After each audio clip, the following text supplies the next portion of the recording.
बोलिए श्री प्राणनाथ प्यारे की जय। बोलिए श्री सद्गुरु महाराज की जय। तो सुंदर साथ जी, आज का विषय जो सुंदर साथ ने भेजा है, इस पे बीतक तो हो चुकी है, लेकिन फिर भी वो इस विषय पे सुंदर साथ के मुख से सुनना चाहते हैं कि सबको पता हो कि छत्रसाल जी ने युगल स्वरूप की आरती के समय क्या क्या न्यौछावर किया था। वो हमारे अमिरल मोमिन कहलाए अपनी इसी खास अदा के कारण। छत्रसाल जी हम मोमिनों में अमिरल मोमिन है, क्योंकि जैसी पहचान उन्होंने युगल स्वरूप की करी, बिल्कुल वैसे ही कोई और नहीं कर पाया अब तक। और उन्होंने अपना क्या क्या उनके ऊपर, धनी के ऊपर, उनको धाम का धनी मानकर क्या क्या न्यौछावर किया, ये आज हम लोग इस पे मंथन करेंगे। सुंदर साथ जी।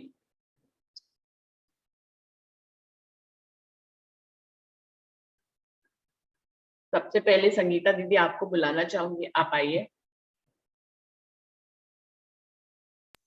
दीदी प्रणाम जी। प्रणाम जी। दीदी छत्रसाल जी ने राजी महाराज की पहचान करके अपने शीश रख दिया। वो कहते हैं, मैं पहले दाता हम भये, गुरु को दीनो शीश, पीछे दाता गुरु भये, जो सब क्यों बख्शिश। और तन मन धन सब कुछ उनको चरणों में रख दिया। उन्होंने पहचान कर ली। 12 साल से उनको मतलब सिक्का दिया हुआ था, तो उससे उन्होंने पहचान कर ली, इसलिए उन्होंने सब कुछ अर्पण कर दिया। प्रणाम जी दीदी। प्रणाम जी। प्रणाम जी। गोविंद भाई जी आपको बुलाना चाहूंगी, आप आएंगे।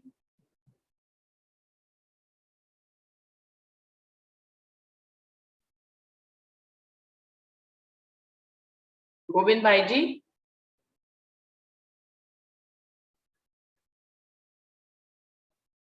गोविंद भाई जी। हाँ दीदी, मैं थोड़ी देर के लिए बाहर हूँ, बाद में आऊंगा। ठीक है। तो विमला दीदी आप बताएंगे कि क्या छत्रसाल जी ने खास धनी के ऊपर न्यौछावर किया।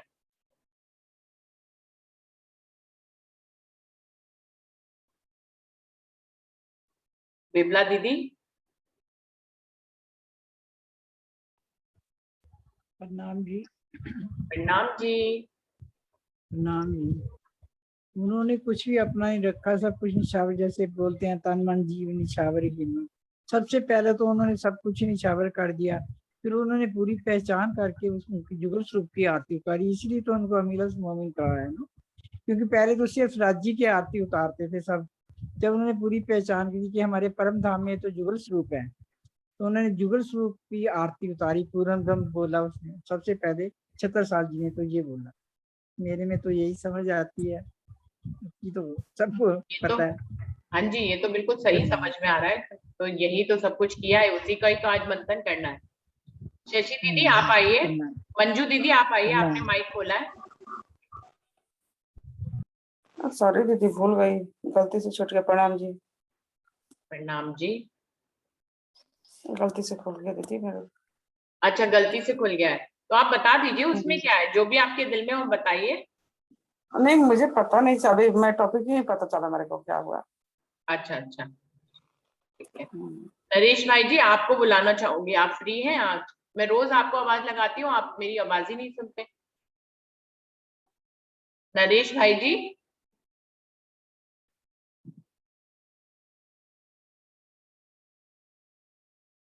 नरेश भाई जी। मंजू दीदी। अंसा बहन आप बताइए।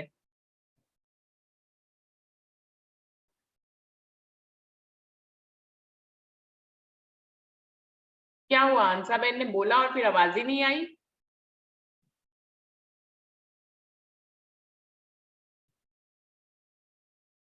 हेलो, प्रणाम जी दीदी। प्रणाम जी। हेलो। हाँ जी, हाँ जी, वो आ गए हैं।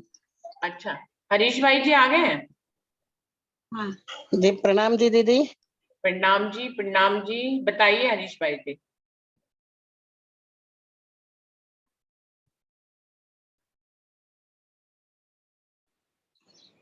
प्रणाम जी। प्रणाम जी। प्रणाम जी। नेट एकदम स्लो। नेट नेट बराबर नहीं चल रहा है शायद। हाँ। हेलो। हाँ जी, आपकी आवाज आ रही है हरीश भाई जी। हाँ हाँ हाँ जी जी, मैं तैयार हो रहा था अभी, मैं प्रणाम ही करूंगा आज तो, तैयार हो रहा हूँ जाने के लिए जी, अच्छा प्रणाम ही अच्छा, करूंगा जी। ठीक है प्रणाम जी। ठीक है। कल मैं कल कल पहले ही बोलूंगा जी। शशि दीदी आप कुछ बोलेंगे? मीनू दीदी ने माइक खोला, मीनू दीदी आप कुछ बोलेंगे? दीदी उन्होंने छत्रसाल जी ने सब कुछ अपना तन मन धन सब कुछ निछावर कर दिया। वो चोपड़ा मंदिर में जब आरती की पूर्ण ब्रह्म ब्रह्म से न्यारे, तो वहां उन्होंने माना बताया भी आत्मा के धनी हमारे यही है।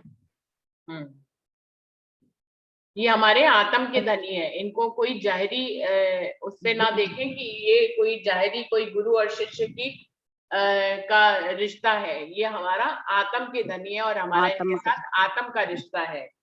तो उन्होंने आत्मिक स्तर पर युगल स्वरूप को विराजमान करा और जाहिरी रूप में भी युगल स्वरूप की पूरी शोभा को उन्होंने आत्मिक रूप में पहचाना और जाहिरी रूप में चोपड़ा मंदिर में उन्होंने उनके साथ बाईजराज को विराजमान करा युगल स्वरूप के रूप में। तो इस प्रकार से उन्होंने जाहिरी आरती भी युगल स्वरूप की और बातूनी रूप में उनको मालूम है कि शिवजी साहिब जी के धाम हृदय में तो युगल स्वरूप अपनी शोभा और श्रृंगार के साथ विराजमान ही है पहले से। तो उन्होंने उनके हृदय में बैठे हुए युगल स्वरूप की पहले जो है पहचान करी और फिर जाहिरी रूप में बाईजूराज को युगल स्वरूप के रूप में बिठाया और उनकी आरती करी और अपना तन मन धन जीव सब कुछ उनके ऊपर निछावर कर दिया। अपना सबसे पहले जो है अपना शीश निछावर करना है। जो है बड़े बड़े राजा महाराजा होते हैं वो अपनी पाग और अपना शीश जल्दी जो है किसी के ऊपर झुकाते नहीं है, ये उनके सम्मान का एक प्रतीक होता है। तो यानी कि अपनी मैं खुदी को अपने शीश को शिवजी साहिब जी के आगे समर्पित करने का क्या अभिप्राय है कि उन्होंने अपने अहंकार को अपनी मैं खुदी को पूरी तरह से धनी के ऊपर समर्पित कर दिया। और जब मैं ही नहीं रहा तो फिर मैं क्या हो गया, मैं तो तुम ही हो गया। यानी कि महाराजा छत्रसाल जी ने अपना पूरा राज्य अपना तन मन धन और बातूनी रूप में अपना मन चित्त बुद्धि अहंकार और अपने जीव को और अपने सर को यानी कि अपने अहंकार को धनी के ऊपर समर्पित कर दिया। पूरा राज्य उन्होंने धनी के ऊपर समर्पित कर दिया सुंदर साथ जी, और अपनी गुण अंग इंद्रियों को भी उन्होंने धनी के ऊपर समर्पित कर दिया। यानी कि अपने तन के रोम रोम को उसके अंगों को बातूनी अंगों को सब कुछ धनी के ऊपर उन्होंने निछावर कर दिया। अपने आप को पूर्ण रूप में निछावर करना ही है। इसको अलग अलग ढंग से इस तरह से वर्णित किया है कि उन्होंने अपने अंदर के गुण इंद्रियों को निछावित कर दिया, अपने मनचित बुद्धि अहंकार को निछावर कर दिया, अपने तन मन धन को निछावर कर दिया, अपने जीव को निछावर कर दिया और सबसे बड़ी बात है कि अपने आप को पूर्ण रूप में अहंकार सहित मैं खुदी सहित उनके ऊपर निछावर कर दिया। तो बाकी कुछ भी नहीं रहा। और फिर जो ये कहा गया है कि पहले दाता हम भय गुरु को दीनो शीस, पीछे दाता गुरु भय सब कुछ कियो बख्शिश। अपना राज्य तक उन्होंने शिवजी साहिब जी के चरणों में समर्पित कर दिया। फिर शिवजी साहिब जी ने उनके ऊपर अपना मेहर भरा हाथ रखा, रुमाल रखा और कहा कि आज से इस राज्य को तुम अपना समझकर मत चलाना, बल्कि उसको धनी की मेहर से धनी की सेवा कर रहे हो, सुंदर साथ की सेवा कर रहे हो, उनके भोजन पानी की व्यवस्था तुम्हें करनी है इस सबके भाव से, क्योंकि तुमने तो अपने अहंकार को मेरे ऊपर पूरी तरह से समर्पित कर दिया है। लेकिन अब इस राज्य को तुम संभालोगे, लेकिन मेहर और मेरे हुक्म से संभालोगे। अभी तक महाराजा छत्रसाल जी अपने राज्य को अपनी मैं खुदी से संभाल रहे थे, वो राजा थे, उनको राज्य संभालना था। लेकिन जब उन्होंने अपने आप को ही पूर्ण समर्पित कर दिया तो अब कौन किसको संभालेगा। अब जब ना राज्य रहा ना मैं रहा, मैं अपने आप को भी आपके ऊपर समर्पित कर चुका और अपने राज्य को भी आपके ऊपर समर्पित कर चुका, तो अब कौन राज्य करेगा। तब शिवजी साहिब जी उनको आशीर्वाद देते हैं और कहते हैं कि अब इस राज्य को तुम मेरे हुक्म से अब तुम सुंदर साथ के लिए सेवा के रूप में इसको संभालोगे। तब महाराजा छत्रसाल जी वो जो कहते हैं ना कि अपनी मैं खुदी देने पर फिर धनी की मैं खुदी आती है, फिर धनी ने उनको अपना हुक्म दिया, अपनी मेहर दी, अपना आशीर्वाद दिया और धनी की मेहर से फिर उन्होंने उस राज्य को संभाला। तो सुंदर साथ जी महाराजा छत्रसाल जी अमरल मोमिन रहे, क्योंकि उन्होंने युगल स्वरूप की पहचान करी उनके धाम हृदय में और फिर जाहिरी रूप में भी युगल स्वरूप की आरती करी और अपना तन मन धन जीव आत्म और अपना सिर, अपने गुण इंद्रियां, अपना राज्य सब कुछ धनी के ऊपर निछावर कर दिया और पीछे दाता गुरु भई सब कुछ कियो बख्शिश। और बाद में महाराज शिव जी साहिब जी खुद ही उनको सब कुछ देने पे आ गए, क्योंकि उन्होंने पहले सब कुछ दे दिया, फिर धनी ने अपने हुक्म से उनको वो सब कुछ वापस दिया और फिर महाराजा छत्रसाल जी फिर से राज्य को चलाने लग गए। लेकिन इस बार जो राज्य चला रहे थे उसमें उनका अहंकार और उनकी मैखुदी शामिल नहीं थी, बल्कि धनी का हुक्म और धनी की मैं से वो फिर से इस राज्य को संभालने लगे और अपने आप को भी धनी का सेवक मानकर उन्होंने उम्र इस छठे दिन में सुंदर साथी की बहुत सेवा करी, बहुत जागनी कार्य किया। जगह जगह पे उन्होंने सुंदर साथ को जागने के लिए जगाया, फिर उनके माध्यम से और लोगों को जगाया। तो धनी की सेवा वो धनी के गुम्मट जी में झूले पे विराजमान होने के बाद भी वो धनी की सेवा करते रहे। इस तरह से उन्होंने, और कभी भी उनको राज्य में कोई भी मुश्किल आती है तो सुंदर साथ जी, पन्ना के सुंदर साथ जी ऐसा भी बताते हैं कि शिव जी साहिब जी के गुम्मट जी में झूले पर विराजमान हो जाने के बाद भी वो दरवाजा जो नीचे जाने का था वो खुला हुआ था और महाराजा छत्रसाल जी अक्सर उसमें से धनी शिव जी साहिब जी से मिलने के लिए आया जाया करते थे। ये बात जो है शिव जी साहिब जी से वो मिलते थे और अपने आगे समाज सेवा के लिए, राज्य को चलाने के लिए भी किसी भी तरह के सलाह मशवरे की जरूरत हो तो शिव जी साहिब जी की अधीनता में, उनकी मेहर में वो उनसे समझ कर आते थे और फिर वैसे ही सेवा बाहर करते थे। तो महाराजा छत्रसाल जी शिव जी साहिब जी से काफी वर्षों तक उनके गुम्मट जी में विराजमान होने के बाद भी उनसे मिलते रहे और उन्होंने अपनी मैखुदी से नहीं, फिर धनी की मैखुदी और उनके हुक्म से इस पूरे राज्य को संभाला और जागनी कार्य भी किया। तो ये धनी की मेहर थी उनके ऊपर, इसीलिए वो खास अमीर अल मोमिन कहलाए। हम मोमिनों की लाज को बचाने का कार्य महाराजा छत्रसाल जी ने किया।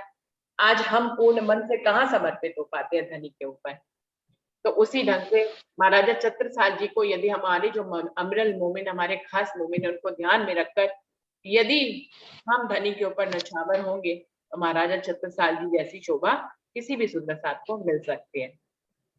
और कोई सुंदर साथ जी इसमें कुछ ऐड करना चाहे? अरविंद भाई जी आप कुछ कहना चाहेंगे? दीदी वो न्यूज में भी बताया कि औरंगजेब को हराने वाले कौन भाई ये थे, छत्रसाल जी थे, इनके गुरु श्री प्राणनाथ जी थे।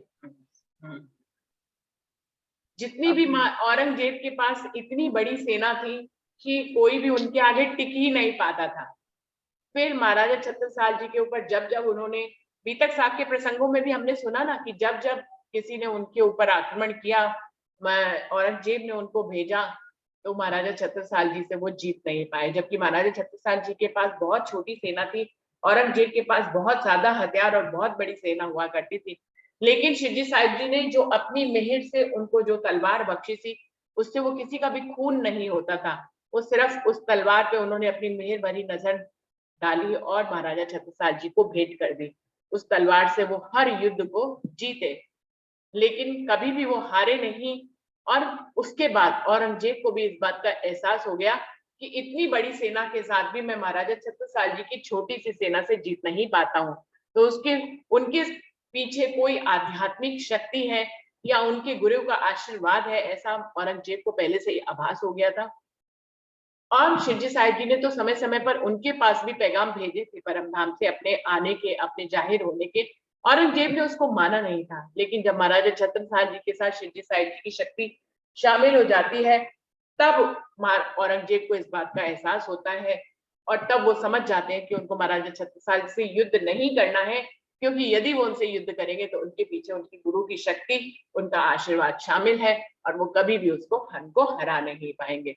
तो इस प्रकार से महाराजा छत्रसाल जी को धनी ने अपनी मेहर भरी तलवार भी बख्शीश करी, अपना मेहर भरा रुमाल भी बख्शीश किया। ये तो धनी ने जो बख्शीश किया वो यहाँ पर वर्णन हुआ है। तो महाराजा छत्रसाल जी ने इससे पहले उनको क्या क्या बख्शीश किया जो पहले वर्णन हुआ। तो आज का टॉपिक यही है कि महाराजा छत्रसाल जी ने शिवजी साहिब जी के चरणों में क्या क्या समर्पित किया पहली आरती के समय पे। और कोई सुंदर साथ कुछ कहना चाहेंगे? अरविंद भाई जी आप बताएं। जी सुंदर साथ जी, दीदी अभी हम हैं कि छत्रसाल ने औरंगजेब साथ बहुत सारे युद्ध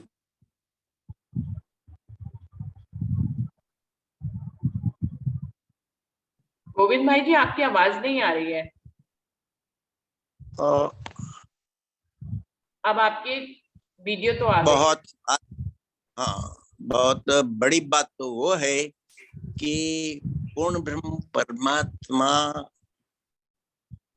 महामती श्री प्राणनाथ जी के ऊपर जो भी विश्वास लाएगा तो उन पर छत्ता बलि बलि जाए। छत्रछाल जी महाराज उन सुंदर साथ के ऊपर पूर्ण रूप से प्रसन्न होंगे। ऐसा महामती श्री प्राणनाथ जी के बारे में छत्रछाल जी महाराज ने बताया कि वो ही पूर्ण ब्रह्म है, वो ही पर ब्रह्म परमात्मा है। ये इसलिए कि ये नश्वर जगत के सुंदर साथ ऐसे तो हमारे जैसे ही मानव तन धारण करके पूर्ण ब्रह्म परमात्मा महामती श्री प्राणनाथ जी के रूप में आए और पन्ना धाम में विराजमान हुए, लेकिन उन्होंने सबको ये बताया कि यही पूर्ण ब्रह्म है, प्राणों के आधार है। तो सब सुंदर सा जितने भी वहां थे, उतना ही नहीं, पूरी आलम में जो भी सुंदर साथ है उन सबको महामती श्री प्राणनाथ जी ने छत्रछाल जी महाराज के हवाले किए थे कि अभी ये सब सुंदर साथ को आपको ही संभालना है और सही मार्गदर्शन भी आपको ही करना है। और वो ये जय वाणी इधर उतरी है पूर्ण ब्रह्म परमात्मा के मुखारविंद से निश्रित हुई है इधर ये नासुती जगत में, इसको कैसे प्रचार प्रसार और दुनिया में फैलाने की सब जवाबदारी महाराजा छत्रछाल को ही पूर्ण ब्रह्म परमात्मा श्री प्राणनाथ जी ने दी रखी है, उन्होंने ही दी। और उस समय पे उन्होंने ही ये स्वरूप साहिब हस्तलिखित जो प्रत्यय थी वो कहीं और कहीं नेपाल भेजा, गुजरात भेजा, कहीं न कहीं प्रदेशों में जो सुंदर साथ ठीक लगे परमहंस महाराज वो अपने सर पे ले लेके कहीं कहीं गए पूरा आलम में जहां जहां भी जाना था वहां जाके वहां उनका केंद्र स्थापित किया ताकि वहां से प्रचार प्रसार हो सके। और सब सुंदर साथ ये पूर्ण ब्रह्म परमात्मा की वाणी में जो भी दर्शाया गया है, जो खेल देखने के लिए इधर आए हैं, वो वाणी के माध्यम से ही परम धाम पहुंच जाए। दीदी छत्रछाल जी महाराज की आज जन्म जयंती भी है। आज कल जन्म जयंती है, कल शाम को पन्ना जी में भी धूमधाम से और सब भी हमारे स्थान मंदिर जो भी है वहाँ सब धूमधाम से जन्म जयंती मनाई जा रही है। मैं भी पन्ना जा रहा हूँ, कल हम पहुंचेंगे शाम को पन्ना। कल 6 बजे से शायद वो वहाँ उजवनी चालू होगी। मेरा तो यही भाव है कि अभी तो सबके दिल में महाराजा छत्रछाल जी हुक्म कर रहे हैं और सबको मार्गदर्शन कर रहे हैं। अभी भी तो सुंदर साथ जी, पूर्ण ब्रह्म परमात्मा श्री प्राणनाथ जी और छत्रछाल जी महाराज हमारे ये प्रणामी आलम के उनको क्या कहे, कुछ भी नहीं, हमारे दिल में हमेशा विराजमान रहते हैं। ऐसा मानकर हम आगे बढ़ेंगे तो हमारा लक्ष्य जो इति बैठे घर जागे धाम का पूर्ण होगा। प्रणाम सुंदर साथ जी, प्रणाम सबके चरणों में कोटान कोट प्रणाम। प्रणाम जी गोविंद भाई जी। छत्रछाल जी ने धनी की मेहर से क्या क्या किया आपने उसको बताया। अंजू, आपको जोड़ना चाहोगे? आज का विषय ये है कि महाराजा छत्रसाल जी ने क्या क्या न्यौछावर किया धनी की आरती में अपने सदगुरु को। हाँ जी, प्रणाम दीदी। हाँ जी।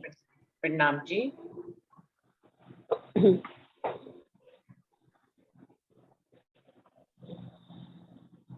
तो छत्तर मैंने तो इसी पढ़ा था उसके अंदर, बड़ा क़यामतनामा में भी है और बीतक में भी। मैंने आवाज नहीं आ रही मेरी, कम आ रही है?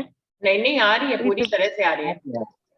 अच्छा, हाँ जी। मैंने ना बड़ा क़यामतनामा में और बीतक में ये पढ़ा था कि उन्होंने अपनी पहली आरती में जब स्वामी जी ने कहा कि आप भी क्या निछावर कर सकते हो, तो उन्होंने छत्रसाल जी ने कहा कि बुंदेलखंड की 5 कोस की बस्ती मैं आपके ऊपर निछावर करता हूँ। तो स्वामी जी ने कहा कि 5 कोस की बस्ती, तो उन्होंने फिर इसको जहरी बातूनी में घटाया कि 5 कोस की बस्ती का मतलब जो 5 तत्व का शरीर है ये मेरा, ये हर समय आपकी सेवा में हाजिर है ये। और फिर आगे उन्होंने पूछा कि और क्या निछावर कर सकते हो, तो फिर उन्होंने कहा कि 1700 हाथी, ये रिटर्न में भी लिखा हुआ है ना, 1700 हाथी और 1 लाख घोड़े भी मैं आप पर समर्पित करता हूँ। तो फिर स्वामी जी ने फिर उनसे पूछा, तो फिर उन्होंने इनका बातूनी अर्थ करके बताया कि जो भी मेरी कर्मेंद्रिया, ज्ञानेंद्रिया, यानी जो भी है ना, पूरी जितनी भी अपने अंदर वेन्स, तो कह रहे हैं वो, और जो मेरा मन है जो 1 मिनट में 1 लाख घोड़े की स्पीड, 1 मिनट में यहाँ है तो 1 मिनट में कहाँ, वो सब आप पर समर्पित करता हूँ और आपके समक्ष में नंगे पांव खड़ा हूँ। नंगे पांव से मतलब यानी वो राजपूत थे और अपना अहंकार त्याग दिया उन्होंने। ये सब समर्पित किया और उसके बाद फिर तभी चुपई आती है ना, पहले दाता हम भय गुरु को दीनो शीश, पीछे दाता गुरु भय जो सब कुछ कियो बख्शीश। ऐसे दीदी बिल्कुल, इतना वो है। न्यारे हुए ओढ़ के पुरानी कमरी, इस तरह से चौपाई में हाँ आता है हाँ कि सब हाँ, कुछ चुपई है। न्यौछावर करके हाँ छत्रसाल जी जी। पुरानी कमरी ओढ़कर अलग हो गए। क्या मतलब है कि वो नंगे पांव होकर और पुरानी कमरी हाँ ओढ़कर अलग हो गए, यानी कि उन्होंने अपना तन मन धन जीव सब कुछ, जो अंजू ने बताया है कि अपना मन जो वो घोड़ों की निछावर तरह कर दौड़ता दिया। है और अपनी ज्ञानेंद्रियां, हम्म। कर्मेंद्रियां और अपना 5 तत्व का शरीर सब कुछ निछावर करके वो बिल्कुल खाली हाथ और पुरानी कमरी हाँ ओढ़कर नंगे पांव होकर अलग हो गए, कि यानी कि अब उनके अंदर उनका कुछ भी नहीं रहा। तो इस तरह से हाँ उन्होंने अपना सब कुछ धनी को न्यौछावर कर दिया, कुछ रखा ही नहीं, अपना मैं खुदी भी नहीं रखी, अपना अहंकार भी नहीं रखा, अपना मन तक उन्होंने अपने पास नहीं रखा, उसको भी धनी के चरणों में न्यौछावर कर दिया। तो बड़ा क़यामतनामा के ढंग से जो है उसके प्रकरण के हिसाब से अंजू ने बहुत अच्छे ढंग से बता दिया, जायरी और बातूनी रूप में। अरुणा दीदी, आप कुछ इसमें ऐड करना चाहेंगे?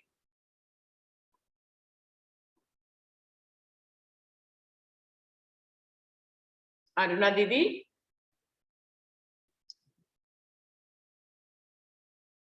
और कोई सुंदर साथ के दिल में कोई भाव है? महाराजा छत्रसाल जी ने क्या क्या समर्पित किया? सभी सुंदर साथ ने बड़े प्रेम से जाहिरी और बातूनी रूप में बताया ही है कि उन्होंने क्या क्या समर्पित किया। फिर भी कोई सुंदर साथ कोई ऐसी बात जो छूट गई हो, वो अपने ढंग से उसको ऐड करना चाहे तो जरूर से करें। कोई भी सुंदर साथ आ प्रणाम सकते हैं। जी। प्रणाम जी। अरुणा प्रणाम दीदी जी। प्रणाम जी। नहीं, बताइए। सब कुछ हो गया मेरे हिसाब से, तो सब कुछ हो गया। कोई और सुंदर सच बताया अगर कुछ छूट गया? जब सर्वस्व ही निछावर कर दिया, जब उन्होंने शीश झुकाया तो बोल ही दिया अब मैं कुछ हूं ही नहीं, जो हो आप हो, जो मुझे आप आज्ञा दोगे मैं वही करूंगा। उसके अलावा उन्होंने सोचना विचारना सब वही अहंकार खत्म ही कर दिया, तो बाकी कुछ बचा ही नहीं जब उनमें, तो सब कुछ ही हो गया। बाकी आप लोग और बताएंगे जो सुंदर साथ बोलना चाहे। प्रणाम जी। प्रणाम जी। हाँ जी, कोई और सुंदर साथ बोलेंगे? प्रणाम जी। प्रणाम जी। हरीश भाई जी। सभी सुंदर साथ जी को प्रणाम जी। प्रणाम जी। बहुत अच्छा, अंजू दीदी ने तो बहुत अच्छा बता दिया बड़ा क़यामतनामा से।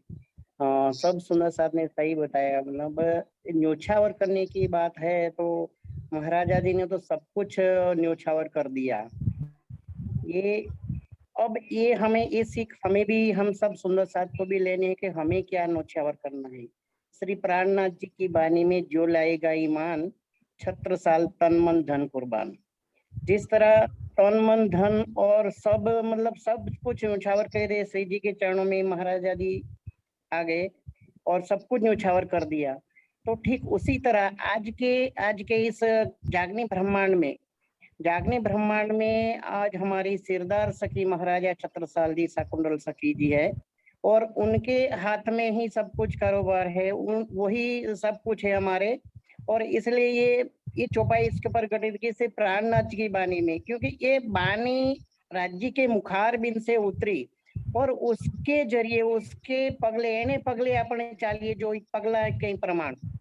तो यही महाराजा जी वही कह रहे हैं कि प्राणनाथ जी की बानी जो मतलब ये कुलजम स्वरूप जो अपनी बानी है राज्य की मुखार बिन से बनी जो बीतक, ये जो बीतक है, फिर ये बानी है राज्य की। तो ये इनसे हमें सब कुछ, यही बानी के आधार पर हमें सब कुछ सीखना है, हमें कैसी चाल चलनी है, किस तरह हमें यहाँ रहने में आना है, चाल कैसी चलनी है। वही महाराजा जी यही कह रहे हैं कि बस फिर प्राणनाथ जी के बाने पे, इस बाने पे हमें बिल्कुल विश्वास ला करके विश्वास करीने चाल से जे तारतम्य फल पाम से थे। तो यही बानी कह रही है और यही सब कुछ कह रहे। तो जो न्यौछावर महाराजा जी ने सब कुछ तन मन धन सब कुछ न्यौछावर के, यही पाउडर यही टीका यही मतलब ये चौपाई पूरी आती नहीं है लेकिन सब कुछ न्यौछावर। तो हमें भी यही इसी तरह ठीक इसी तरह इस जागने ब्रह्मांड में इसी पर एने पगले अपने हमें चलना है और हमें हमारी रहनी सुधारनी, हमारी इसी में आकर के हमें इसी प्राणनाथ जी के चरणों में हमें जाग जाना है, राज्य के चरणों में बस जाग जाना है। तो यही महाराजा जी ने वही इस चौपाई के माध्यम से भी यही बताया कि हमें भी न्यौछावर करना है तन मन धन से। तो जब हम राज्य के चरणों में ही रहनी सुधार देंगे, हमारी करनी सुधर जाएगी, तो महाराजा जी भी खुश होंगे और महाराजा जी हमें शाकुंतल सखी भी हमें एक मदद मतलब शाकुंतल सखी ने जो किया है वो इसी राह पे हमें चलना है और बस हमें राज्य के चरणों में जाग जाना है। बस हमें भी महाराजा जी ने तो न्यौछावर कर दिया तो हमें भी न्यौछावर करना है। आज हमें हमारी रहनी सुधारनी है। जैसे हम कहते तो सब कुछ है लेकिन क्योंकि इस काल में इस द्वैत की भूमि में है तो ऐसा नहीं कभी नहीं कर पाते, लेकिन हमें इसी में जुड़े रहना है। बस यही सीख देते हैं और यही सब कुछ बताते महाराजा जी भी यही बताते कि बस न्यौछावर राज्य के चरणों में सब कुछ न्यौछावर कर दो बस राज्य। तो हम एक पाँव आगे धरेंगे तो राज्य तो जी करके हमें 10 बार हमें आगे आकर के बाबा तो खड़े ही हमें लेने के लिए, लेकिन सब हमें एक पाँव आगे करना है। बस यही मेरा भाव है, यही हमें भी न्यौछावर तो करना है ना, यही मेरा भाव है। दीदी प्रणाम जी। प्रणाम जी, प्रणाम जी। और कोई सुंदर साथ कुछ कहना चाहेंगे? मैंने तो एक कहानी भी ऐसे सुनी हुई है, सरकार सुनाया करते थे कि राजा जनक जो है वो उन्होंने एक बार अपने दरबार में ये चैलेंज किया कि मुझे ब्रह्म ज्ञान चाहिए और वो भी एक पल में मुझे ब्रह्म ज्ञान चाहिए। तो सब लोग इकट्ठे हुए, वो बोले कि लोग पूरी पूरी तपस्याएं करके अपने कई जन्म लगा देते हैं और ब्रह्म ज्ञान को प्राप्त नहीं होते। आपको हाँ ब्रह्म ज्ञान प्राप्त करना है, सॉरी मुझे इतनी देर में जितनी देर में घोड़े के ऊपर सवार चढ़ता है इतनी देर में ही मुझे ब्रह्म ज्ञान की प्राप्ति चाहिए। तो सब लोग उनको ब्रह्म ज्ञान देने के लिए आए लेकिन सब हार गए क्योंकि इतनी कम समय में ब्रह्म ज्ञान को कैसे दिया जाए। अष्टावक्र जो उनके बाद में गुरु बने वो जब आए तो उनको देखकर पहले तो सारे दरबारी हंसने लगे क्योंकि अष्टावक्र जो है वो 8 अंगों से टेढ़े थे। लेकिन वो उन्होंने कहा कि राजा मैं तुझे घोड़े पे चढ़ने जितनी देरी में ब्रह्म ज्ञान दे सकता हूँ, लेकिन उसके न्यौछावर में तू मुझे पहले क्या देगा। तो राजा जनक ने कहा कि मुझे तो ब्रह्म ज्ञान चाहिए, आप उसके बदले में मुझसे कुछ भी ले सकते हैं। तो उसके बाद जो है उन्होंने कहा कि पहले तू न्यौछावर तुझे करना पड़ेगा, बाद में तुझे ब्रह्म ज्ञान होगा। उन्होंने कहा मुझे मेरी तरफ से तैयारी है, मैं सब कुछ करने को तैयार हूँ, लेकिन मुझे ब्रह्म ज्ञान इतने कम देरी में ही चाहिए।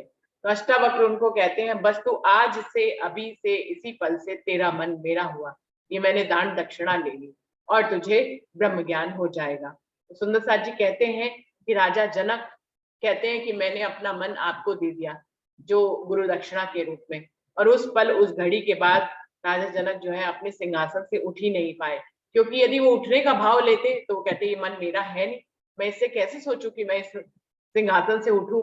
और अगर उनका मन होता कि मैं इसी पे ही बैठा रहूं, तो वो सोचते कि ये भी तो मेरा मन ही कह रहा है और मन तो मैंने उनको दे दिया, मैं इस राज्य को संभालूं, ये भी मैं कैसे संभालूं, क्योंकि ये तो मैंने मन उनको दे दिया, मैं मन से ही सारी चीजों को कार्यान्वित करता हूँ।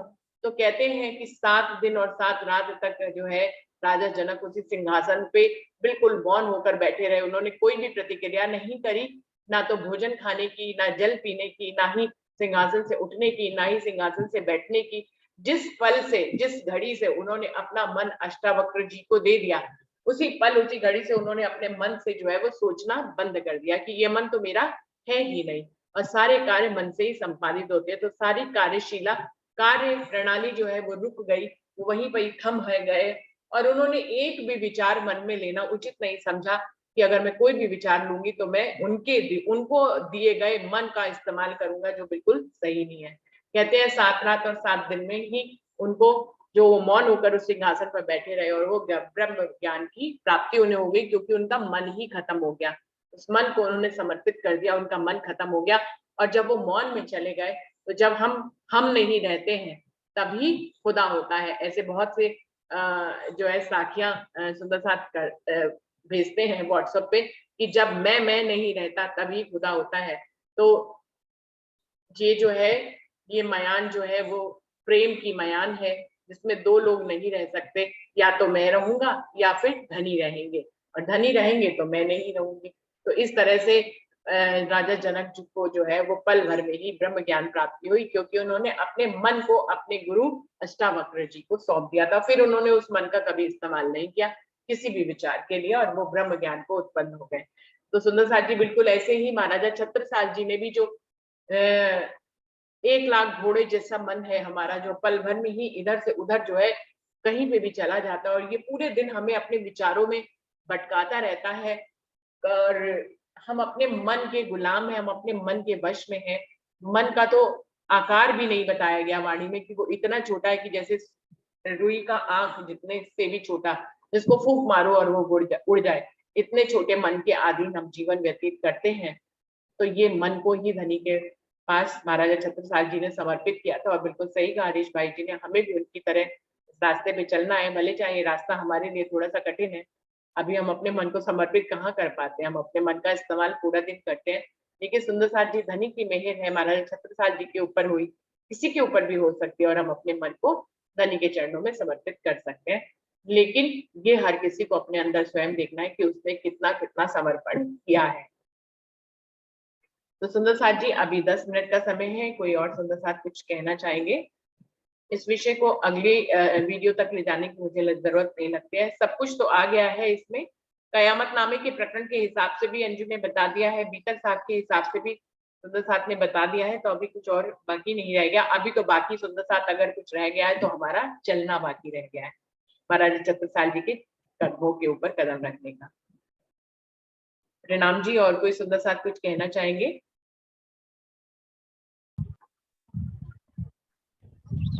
प्रणाम जी, प्रणाम जी, प्रणाम। प्रणाम जी। प्रतिभा दीदी आप बताएं।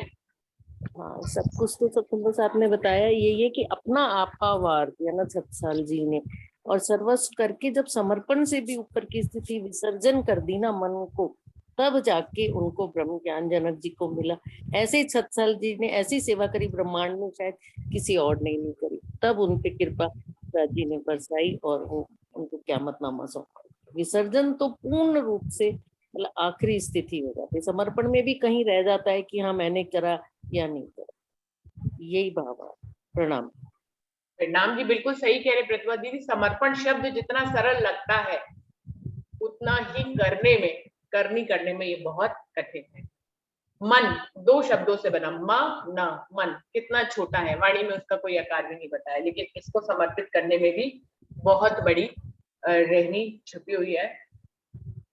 इसको समर्पित करना इतना आसान नहीं है, न मन को न समर्पण करना इतना आसान है। बहुत छोटे शब्द लगते हैं, बहुत सरल लगते हैं, हमारी जुबान पे ऐसे ही गति में आ जाते हैं, लेकिन इनके ऊपर चलना बहुत ही मुश्किल होता है। और कोई सुंदर साथ कुछ कहना चाहेंगे?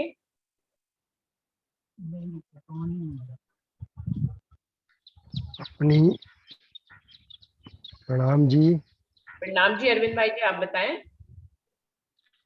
हम ये कह रहे थे छत्रसाल महाराज तो हमारे आदर्श हुए ना। उन्होंने अपना मन बुद्धि चित्त अहंकार सब कुछ परमात्मा पर, जिन्हें हम राज्य कहते हैं, उनके ऊपर समर्पित कर दिया। और वो शरीर धारण करके जब यहाँ महाराज ठाकुर के तन में आए तब उनका संपर्क उनसे हुआ, और जैसे जैसे संपर्क हुआ उन्होंने अपने आप को पूरी तरह से उन पर निछावर कर दिया, अपने आप को निछावर कर दिया। इसका मतलब मन चित्त बुद्धि अहंकार सब साथ में उसके आ गए। और हमें क्या करना है? तो हमें भी ये देखना है कि राज्य हमारे कहाँ बैठे हैं। तो राज्य बैठे हैं तारतम वाणी पर। तो तारतम वाणी पर ईमान, इशक, शुक्र, गरीबी, सबर ये लाना है। तो तारतम वाणी में बैठे हुए राज्य हमारे, और हमारे सुंदर साथ में बैठे हुए हैं, या ये कहो इसका विस्तार रूप जो है पूरी सृष्टि में राज्य ही छाए हुए हैं सब जगह। तो हमारा आचरण तो यही होना चाहिए कि हम किसी को भी किसी प्रकार से हमारे कारण कोई कष्ट ना पहुंचे, इस बात का विचार हम अपनी संसार की रहनी में लाए, और संसार की रहनी को परम धाम की रहनी कैसे बनाए, ये मेरा हमेशा बातचीत में विषय रहता है कि हमको परम धाम की रहनी में कैसे आना है संसार में रहते हुए। इसी को परम धाम में तब्दील करना है अपने को। एटमॉस्फेयर को, जो संसार का एटमॉस्फेयर है, उसको परम धाम में कैसे तब्दील किया जाए, ये मेरे को छत्रसाल जी ने की वाणी से या उन जीवन से ये हमको प्रेरणा मिलती है। और हमको इसी प्रकार रहना चाहिए, चाहे छोटा बच्चा हो, चाहे बड़ा हो, चाहे बराबरी वाला हो। किसी के भी मन के दुखाने का प्रयत्न करके हमारी वृत्ति समर्थक वृत्ति होना चाहिए। किसी के विरोध में हम कुछ ना करें, ना सोचें। तब हम जो सुंदर साथ हैं या पूरी सृष्टि के जो जीव हैं, जितने भी सब हैं, जिनमें हम राज्य को देखते हैं, क्योंकि हमारी दृष्टि जब तारतम आ गई है, तारतम दृष्टि मिलने के बाद तो वो सिर्फ परमधाम देखती है और परमधाम के राज्य महाराज को देखती है। यही मेरे को सिखापन लगता है छत्रसाल जी का। उन्होंने ऐसी सोच करके अपने जीवन को पूरी जीवन पर जिया और इसी प्रकार चला, और हमको भी यही करना है। बस मेरा तो यही विचार चल रहा है, और मैं इस पर चलने का भरपूर आप लोग के सहयोग से या तारतम वाणी ज्ञान से प्रयत्न करते रहता हूँ कि मेरा कोई विरोधी न हो। और कई जगह कई प्रकार से मुझे इस बात की सफलता मिल जाती है कि जो दिन 2 दिन मुझसे नाराज रहते हैं वो मुझसे प्रसन्न हो जाते हैं 2 दिन बाद, क्योंकि मैं उनके खिलाफ कभी होता ही नहीं। वो मेरे खिलाफ हो सकते हैं, मैं उनके खिलाफ नहीं हो सकता। इसलिए अपने मन को, बुद्धि को, चित्त को सबके भीतर राज्य है ये समझ करके हम चलें तो ये संसार नहीं रहेगा, परमधाम बन जाएगा। और परमधाम में थे, परमधाम में है और परमधाम में रहेंगे। हमारी बात हमेशा चरितार्थ होते रहेगी। प्रणाम जी।